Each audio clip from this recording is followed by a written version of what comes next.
me cuente hasta dónde habíamos llegado la clase anterior hablando, chicos. Siempre hay uno que llega. Hola, ¿hay alguien vivo Sí, por el otro lado?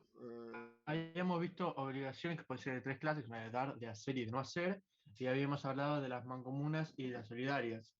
Bien, Y creo que habíamos quedado ahí. Ah, y las solidarias impuestas por ley.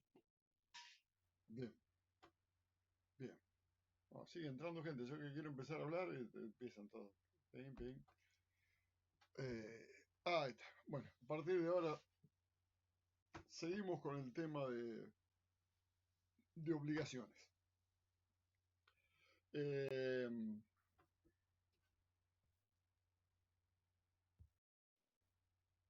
Forma de extinción de las obligaciones.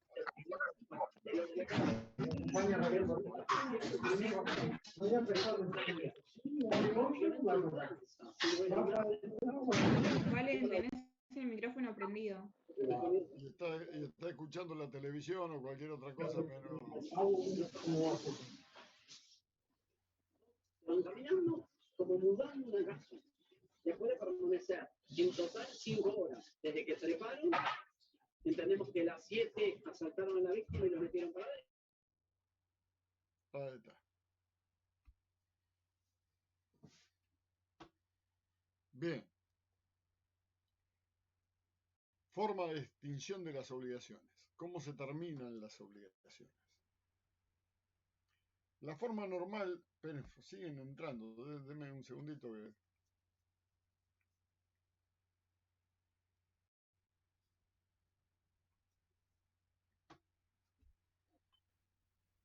Ahora sí, ya se calmó. 54 tengo menos yo 53. Bien. La forma normal de que finalice una obligación es con el pago. El pago es el cumplimiento de la prestación a la cual el obligado a la obligación se comprometió.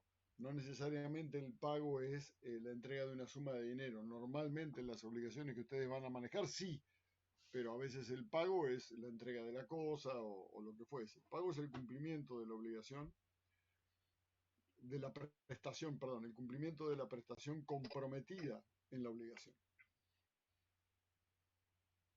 ¿Cuándo debe hacerse el pago? El pago debe hacerse al vencimiento de la obligación. Y ahora nos vamos a concentrar en las obligaciones de dar sumas de dinero y el pago. ¿Sí? Las obligaciones de dar sumas de dinero normalmente, o al menos las que ustedes van a manejar, tienen modalidades. ¿Qué son las modalidades? Las modalidades son eh, formas distintas, como por ejemplo el plazo. Las obligaciones de dar suma de dinero normalmente van de la mano de un cumplimiento a plazo y el plazo a su vez puede ir de la mano de un cumplimiento en cuotas. ¿Sí? O sea, no necesariamente el plazo es en cuotas. El plazo puede ser un plazo y el total de la prestación al finalizar el plazo, o puede ser un pago cuotizado diferido en el tiempo. Esta clase de obligaciones, las obligaciones a plazo, ya sea en un solo vencimiento o en varios vencimientos, producen frutos. ¿Y cuál es el fruto del dinero por el paso del tiempo? El fruto del dinero por el paso del tiempo es el interés. Algo que ustedes manejan ya desde que entraron aún sin haberlo hablado en derecho de qué se trataba, todos saben lo que es la tasa de interés. ¿Estamos de acuerdo? Sí, Hola. profe. Sí, sí. Gracias. Sí, sí. Gracias, gracias. Sí, señor, sí, señor. Me siento muy solo si no de este lado. Si toda su respuesta es el silencio. Eh, Prefiero que me insulten, miren lo que les digo, a que guarden silencio. Eh, claro, uno se siente más, pero que lo ignoren Es lo peor que te puede pasar. Bien, ¿qué clases de intereses han oído hablar ustedes? ¿Interés compuesto? Sí, en matemáticas, muy bien.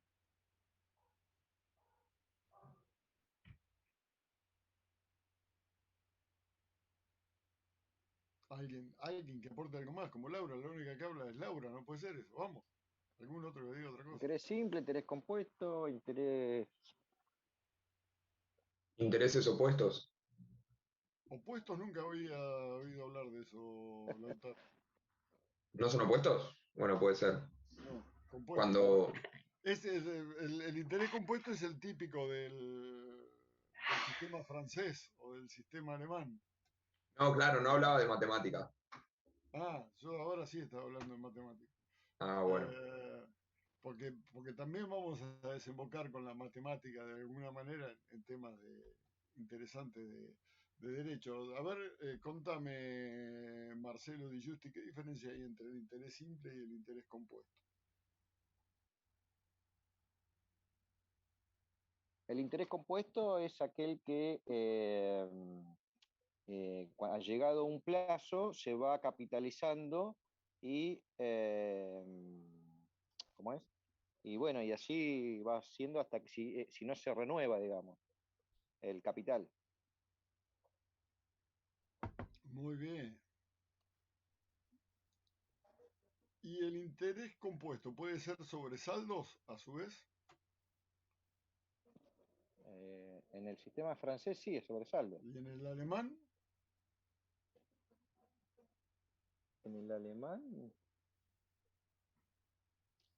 no sé si primero se pagan, no sé, cuando hay En los dos, la préstamo, diferencia está en el resultado que tenés en la cuota. En uno es cuota plana y en el otro es cuota decreciente. Pero eso es constante. cómo te va dando. Pero en los dos estás adelantando el pago del fruto antes que del producto, ¿no? O sea, primero pagar los intereses.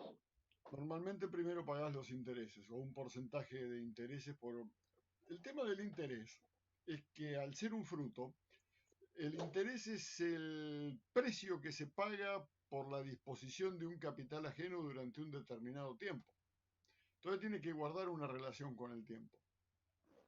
En estos sistemas, el tiempo está ya prefijado a tanto tiempo. El tema es qué pasa si te adelantás. Y ahí viene un concepto jurídico que el plazo está fijado en beneficio de ambas partes. Si vos te adelantás en el cumplimiento, el acreedor no está obligado a rebajarte los intereses, porque el acreedor te prestó para ganar y contaba con esa ganancia.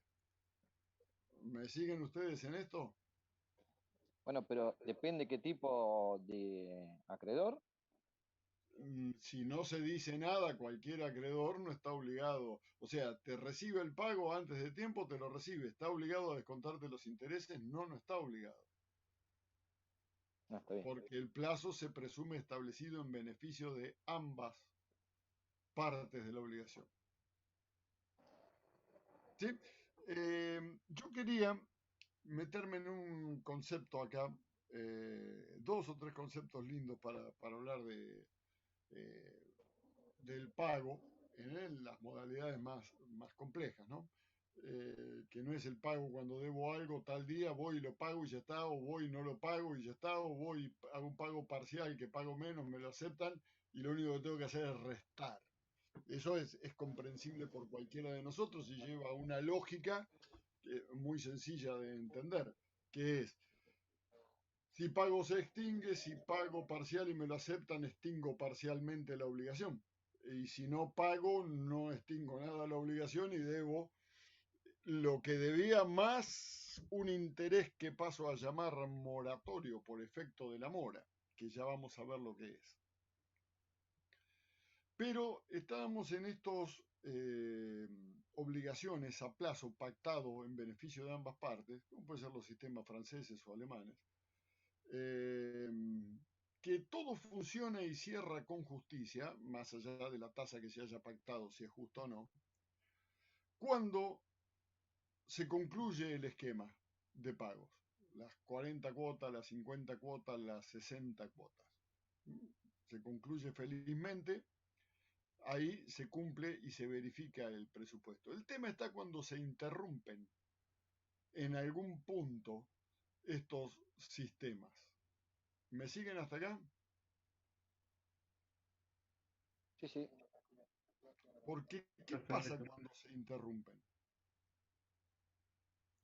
Cuando se interrumpen, yo tengo que saber cuánto amorticé de capital.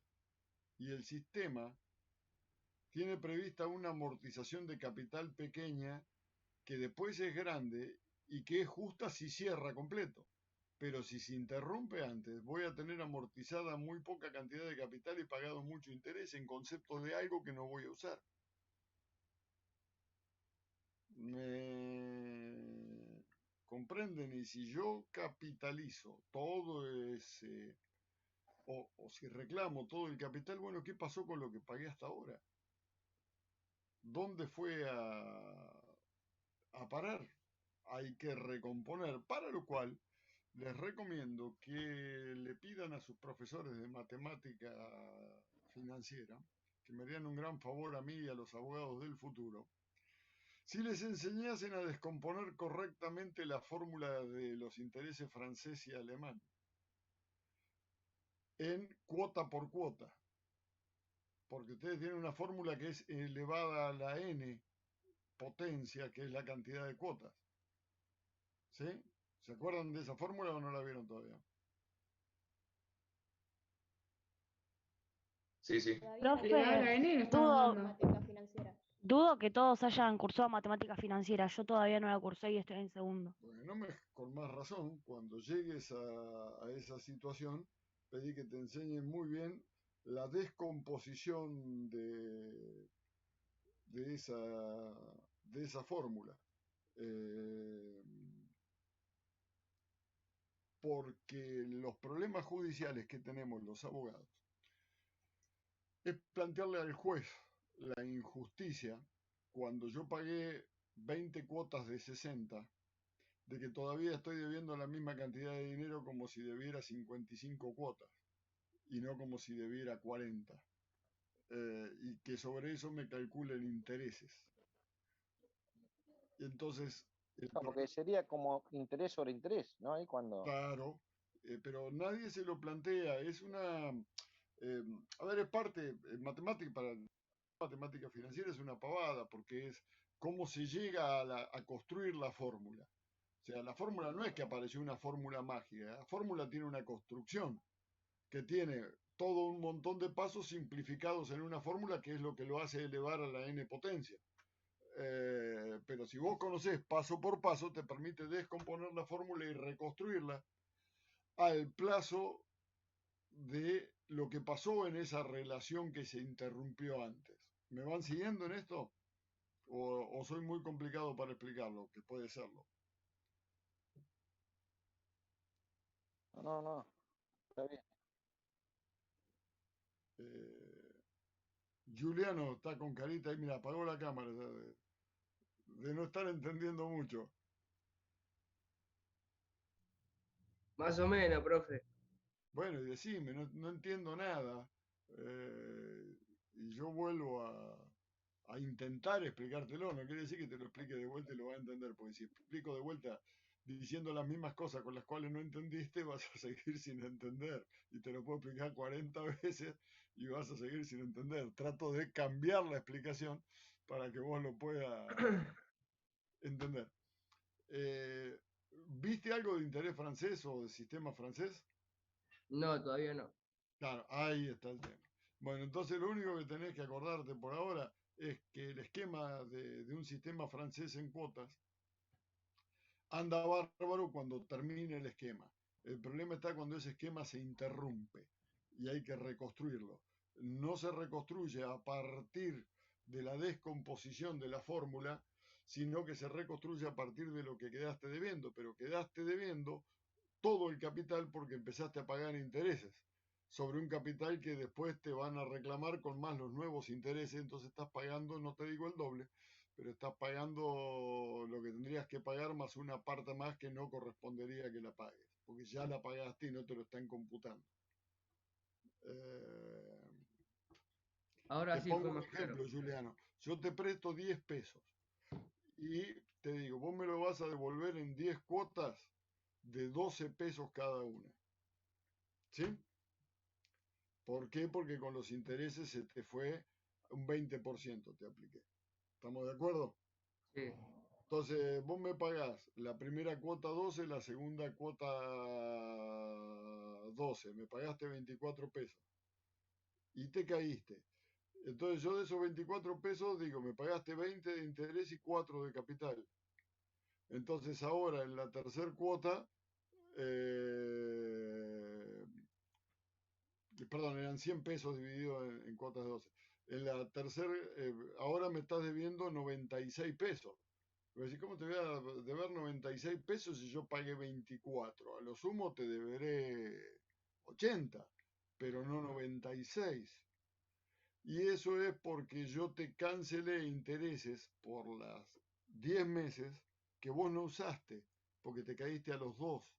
Entonces, cuando voy a recomponer, hay que ver realmente eso que me cancelaste, cuánto de capital significaba y cuánto de interés significaba, que no es lo que yo te imputé. ¿Va Juliano ahí? Sí. Y esa es tarea de ustedes, los contadores, no de los licenciados en administración de empresas, pero de todas maneras no está mal que lo conozcan, sino de los contadores. Que cuando viene el problema, decir, bueno, paren, sí, este hombre se cayó, incumplió, pero eso no lo transforma en un delincuente que merezca ser incinerado en la hoguera de la tasa de interés, sino que háganle un trato justo, cóbrenle lo que le tienen que cobrar, pero impútenle correctamente que ese dinero que pagó hay que ubicarlo de manera distinta. Muy bien. Hecha esta salvedad, cuando lleguen a matemáticas financieras, los que lleguen, pidan por favor que les enseñen cómo se construye y cómo se deconstruye tanto la fórmula de interés francés como sistema francés como el sistema alemán. Lo que a nosotros nos interesa es el concepto de mora. El concepto de mora es un concepto jurídico, que es qué pasa después del día del vencimiento de la obligación sin que ésta haya sido cumplida. Decimos, los abogados, y rápidamente todos entendemos, entró en mora. Profe, ¿puede repetir la pregunta? Dijo, ¿qué pasa en mora? Estabas hablando del concepto. Estaba hablando del concepto de mora, que para nosotros los abogados es un concepto muy común. La persona no cumple y decimos entró en mora. Ahora, ¿qué significa entrar en mora? Que significa, obviamente, lo evidente es no haber cumplido la obligación al vencimiento, pero ¿qué efectos tiene estar en mora? El primer efecto grande que tiene entrar en mora es que te dispara cláusulas penales, como los intereses punitorios, y te dispara intereses moratorios. ¿Qué es? El interés moratorio al interés pactado que tenías hasta ese día se le suma otro poco más para indemnizar los daños y perjuicios que causás por la inejecución de la prestación.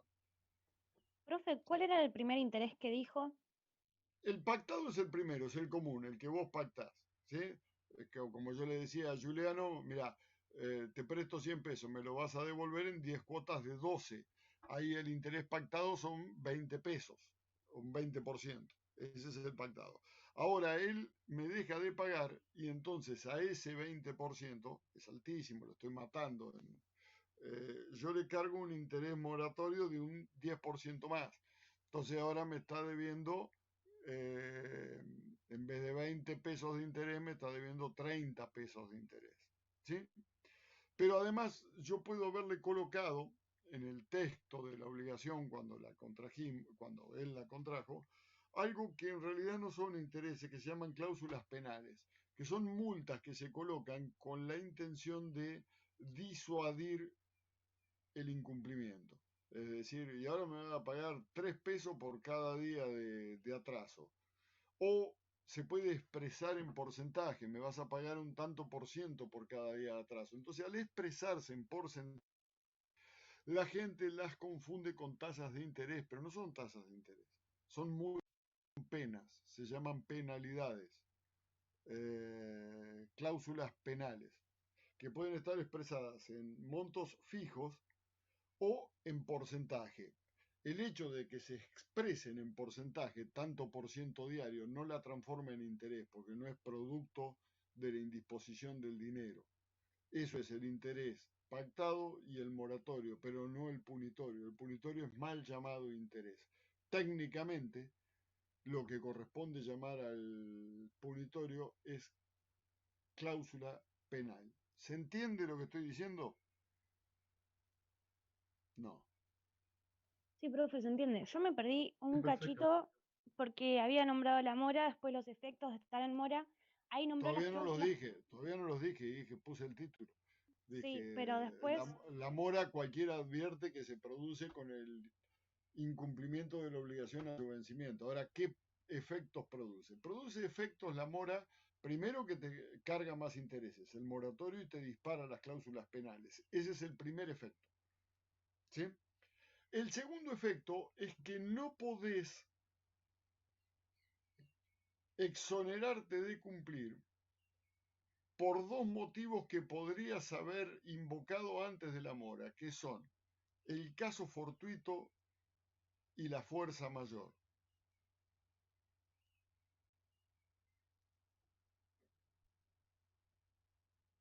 El caso fortuito y la fuerza mayor son dos dispensas de cumplir la obligación.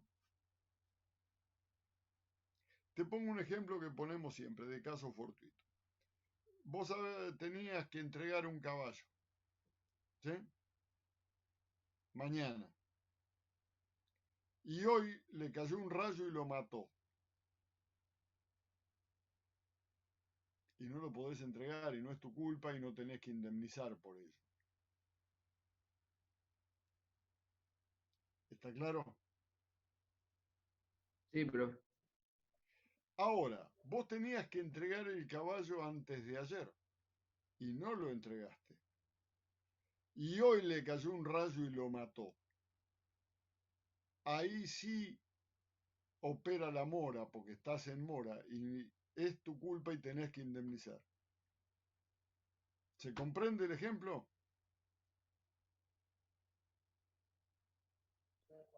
Sí, sí. ¿Lo podés repetir, profe? Sí. Mismo caballo, mismo rayo. Que lo mata. La diferencia está en si vos todavía tenías tiempo para entregarlo, Ah, ahí no sos está. responsable. Mientras que si pasó el tiempo de entregarlo y te lo quedaste, entraste Sos en mora responsable. y sos responsable. Sin embargo, es el mismo rayo y es el mismo caballo. ¿Qué es lo que te cambió? El El tiempo. concepto de vencimiento de la obligación y de la mora. Algo puede ser lo que pasó con el tema de las personas que estaban alquilando y se les vencía el contrato con esto de la pandemia. Claro, eso es fuerza mayor, Ah, que es muy parecido a caso fortuito, pero fuerza mayor es una fuerza ajena a vos que te imposibilita de alguna manera el cumplimiento de la obligación. Ya no puedo. Eh, pasó en muchísimos lados y las cosas se fueron arreglando de distintas maneras, a veces bien, a veces no tan bien, pero sí. Eh, la fuerza mayor tiene que ser externa, ajena a vos. Porque acá viene algo muy lindo que se llama la teoría de Einer.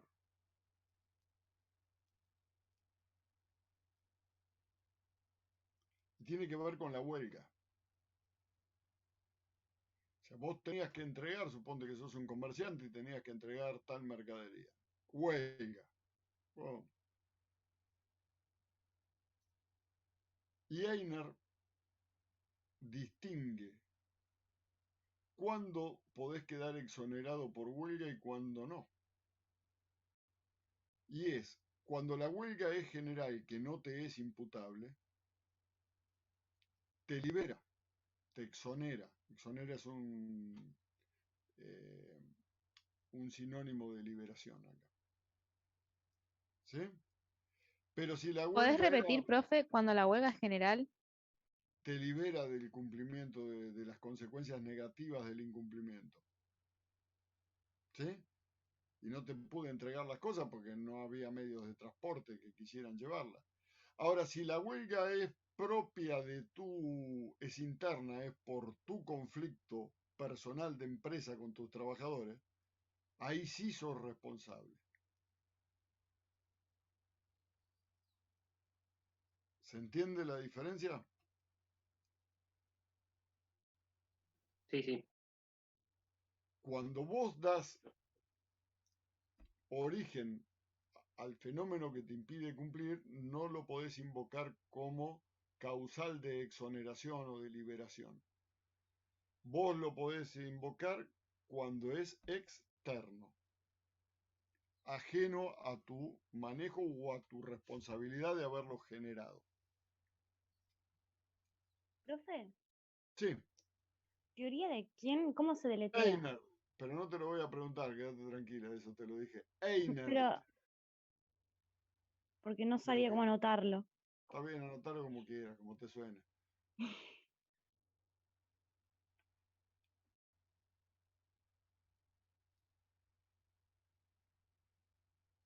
Bien.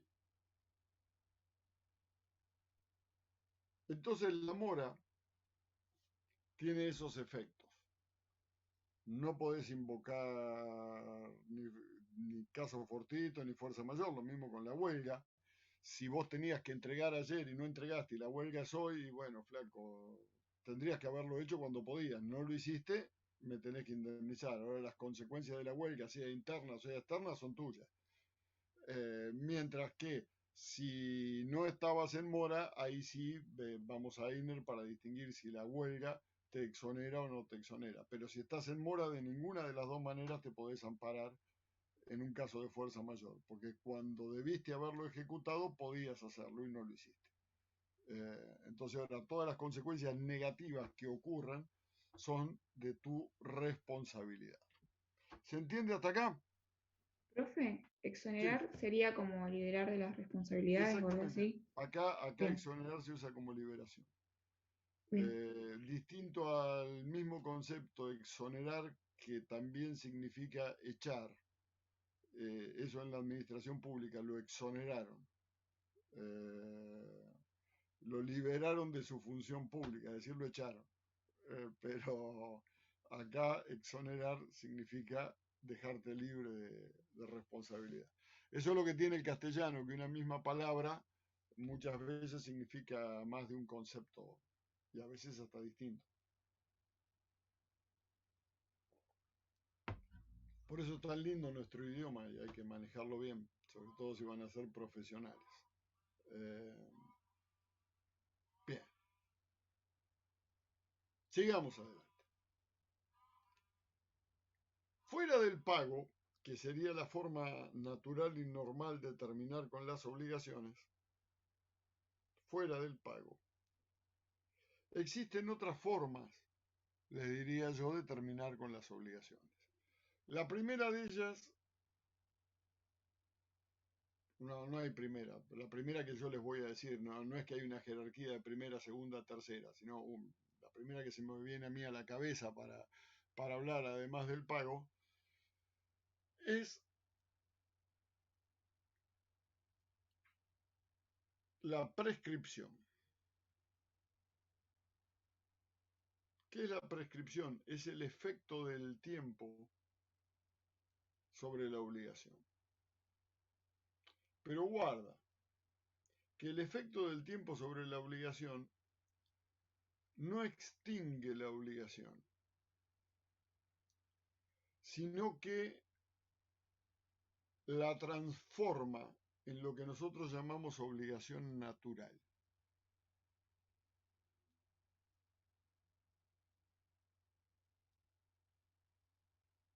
En ¿Qué es una obligación, ¿cómo? obligación natural, Tomás? Ah, gracias. ¿Qué es una obligación natural? Es una obligación en la cual el acreedor carece de la posibilidad de acudir a la justicia para reclamar el pago de lo que le es debido.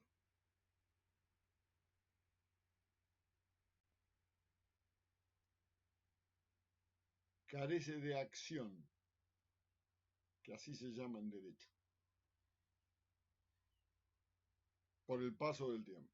Que pasaron 5 años, pasaron 3 años, pasaron 2 años, de acuerdo a los plazos de prescripción que tiene el código de las acciones, y entonces el acreedor no puede acudir al juez a pedir que mande el cumplimiento de la obligación. ¿Sí? Pero guarda que si el deudor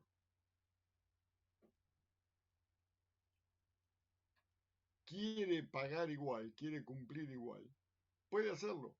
Y el pago es válido. Después no podrá pedir que le devuelvan, que le repitan, así se dice en derecho.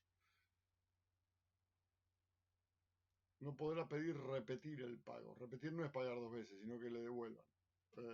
No podrá repetir el pago porque la obligación existe como natural. O sea que el que paga, paga bien, pero paga si quiere. ¿Dónde van a ver esto ustedes en materia impositiva? Pasado tantos años, los impuestos dejan de ser exigibles. Si ustedes van y los quieren pagar, ¿los pagan bien? Sí, los pagan bien. Pero el Estado ya no puede exigirles el cumplimiento del pago de esos impuestos. Profe, Eso es, ¿qué? si sigue pasando el tiempo y hay algo que desata que, no sé, que tenés una deuda de hace un par de años y lo tenés que pagar sí o sí, ¿puede pasar que lo tengas que pagar sí o sí después de un montón de años? Después de un montón de años, depende si hubo interrupción o no de la prescripción. En materia impositiva, cada plan de moratoria que sale interrumpe la prescripción de las obligaciones anteriores, porque la misma ley lo trae. O sea que Bien. por ahí te lo van prorrogando cada moratoria, esa que sale en blanqueo, que lo llamamos nosotros, te va estirando el plazo. Pero llega un punto que no, que se terminó y no te pueden obligar. Profe, perdón, entonces sería como una falta del acreedor que no se da cuenta antes de reclamar el pago, ¿o? Exactamente. Es una sanción a la desidia del acreedor de no reclamar el pago. Si no reclamaba el pago, prescribió. Y prescribió.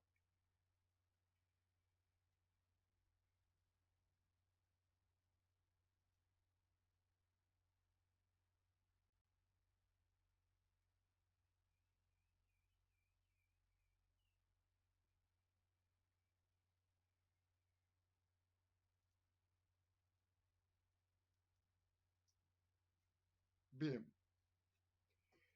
Otra de las formas, y con esta por hoy los voy a dejar porque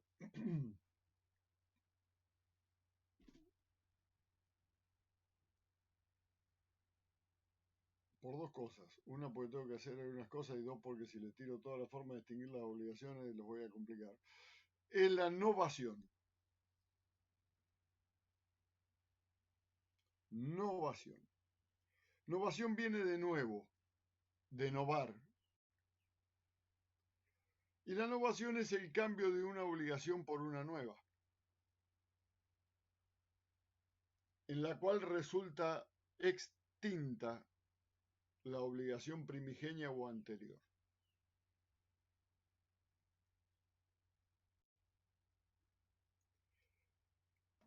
Profe, ¿puede repetir? ¿Sí? Dijo que viene de novar, que era nuevo, y que cambia de una obligación por una nueva. ¿Qué significa? Que significa que se extingue la obligación anterior y es reemplazada por una obligación nueva. Y ahora te voy a dar, cuando te explique las 2 modalidades de la novación, vas a entender clarito de qué se trata. La novación puede ser subjetiva. ¿Y se reemplaza por una nueva, dijo? Sí. Ah. Pero ahora te pongo millones de ejemplos, y todos conocidos por vos. La obligación puede ser subjetiva o puede ser objetiva. La que ustedes más conocen es la objetiva. Y uno de los ejemplos que tenés es la renegociación de la deuda externa. Los bonos de la deuda es una obligación. ¿Y qué hiciste? ¿Los cambiaste por bonos nuevos? Entonces, ¿se extinguió la obligación anterior? Sí, nació una nueva. Pero su origen, su causa, es el cambio de objeto de la obligación anterior por un nuevo objeto. ¿Se entiende esto?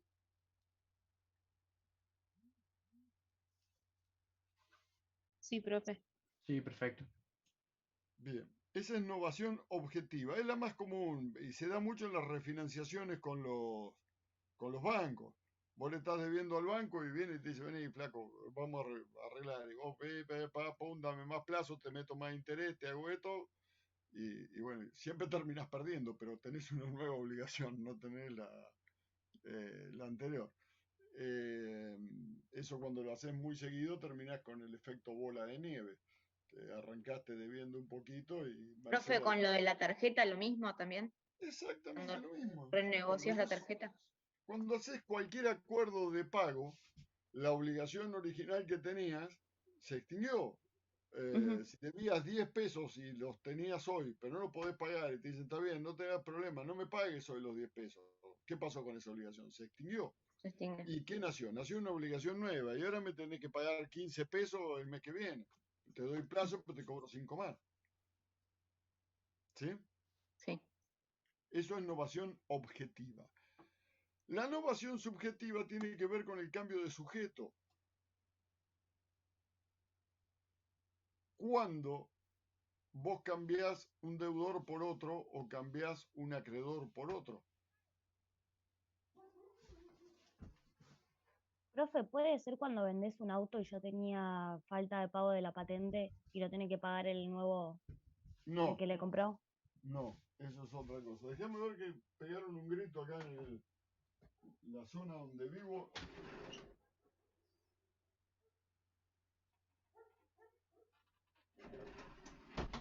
Esto es medio del campo. Un día inhóspito como hoy. El tema es, ¿sabés dónde se ve? Y que precisamente es lo que quería aclarar. Que para cambio de acreedor no hay problema. Yo le cedo a otro mi crédito y le notifico al deudor cedido que de ahora en más le tiene que pagar a Marcelo Di Giusti y el nuevo acreedor es Marcelo Di Giusti. Tenemos ahí una novación subjetiva. Mismo objeto, distintos sujetos. El tema está con el cambio de deudor.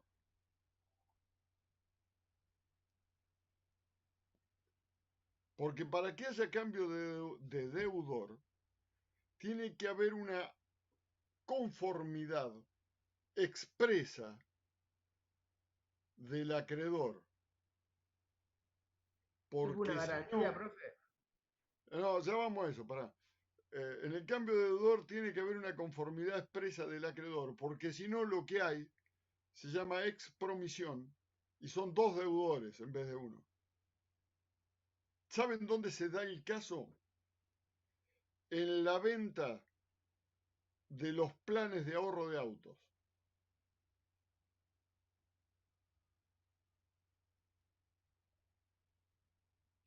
Si la administradora del plan, suponete que Lautaro tiene un plan de una. ¿Qué auto te gustaría tener en plan, Lautaro? Y ahora dame un gol. Un Como Gol. nafta. Bueno.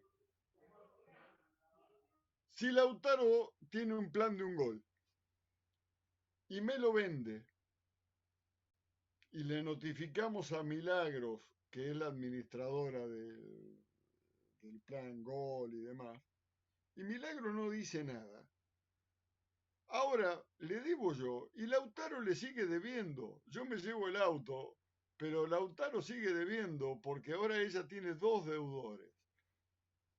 Para que Lautaro quede liberado, Milagros debería haber dicho expresamente que liberaba a Lautaro. Y eso no ocurre en los autos. Es muy común. Yo te doy el auto, te doy el coso, listo, pum. Ahora me estás debiendo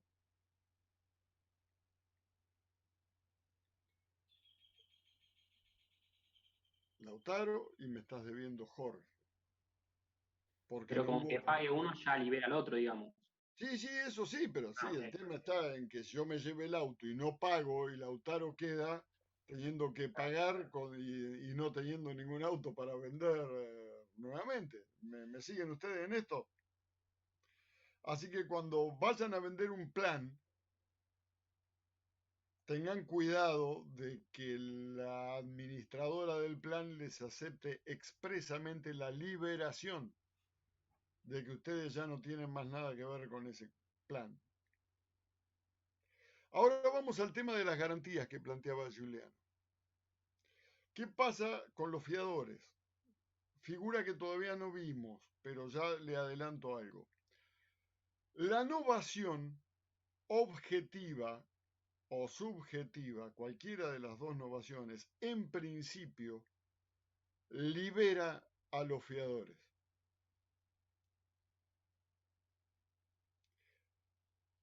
Porque los fiadores son fiadores de una persona determinada y por una obligación determinada. Y si algo es cambiado, ya sea la persona por la calidad y por la moral por la cual es ello, yo respondía por Marcelo Di Giusti, no respondía por Agustín Dinoco. No lo conozco, Agustín, qué sé yo. Yo confío en que Marcelo va a pagar. El otro tipo no lo conozco, puede ser buenísimo, pero no lo conozco. Entonces, si hay una novación y yo no presto conformidad de seguir como fiador, quedo liberado. Lo mismo si siendo fiador de Marcelo, Marcelo va y hace una renegociación que importa un mayor monto a mayor plazo. No paren que yo era garante de esta obligación hasta este monto y hasta este plazo. Si no me preguntaron, también quedo liberado. ¿Está, Juliano? ¿Tu pregunta? Sí, profe. Bien. Entonces vimos que la forma normal de extinción de las obligaciones en principio es el pago. Después vimos la prescripción, que es la influencia del tiempo y de la desidia del acreedor en perseguir el cobro de la obligación que produce la liberación. Y vimos ahora el tema de la novación, que es el cambio de una obligación por otra. Y el cambio se da porque modifiqué el objeto, novación objetiva, o porque modifiqué alguno de los sujetos, novación subjetiva, y los efectos que producen una y otra. ¿Estamos hasta acá? Sí, Bien. profe. Sí, profe. Perfecto. Fijamos para la clase que viene otras 3 o 4 formas anormales de extinción de la obligación. Niños,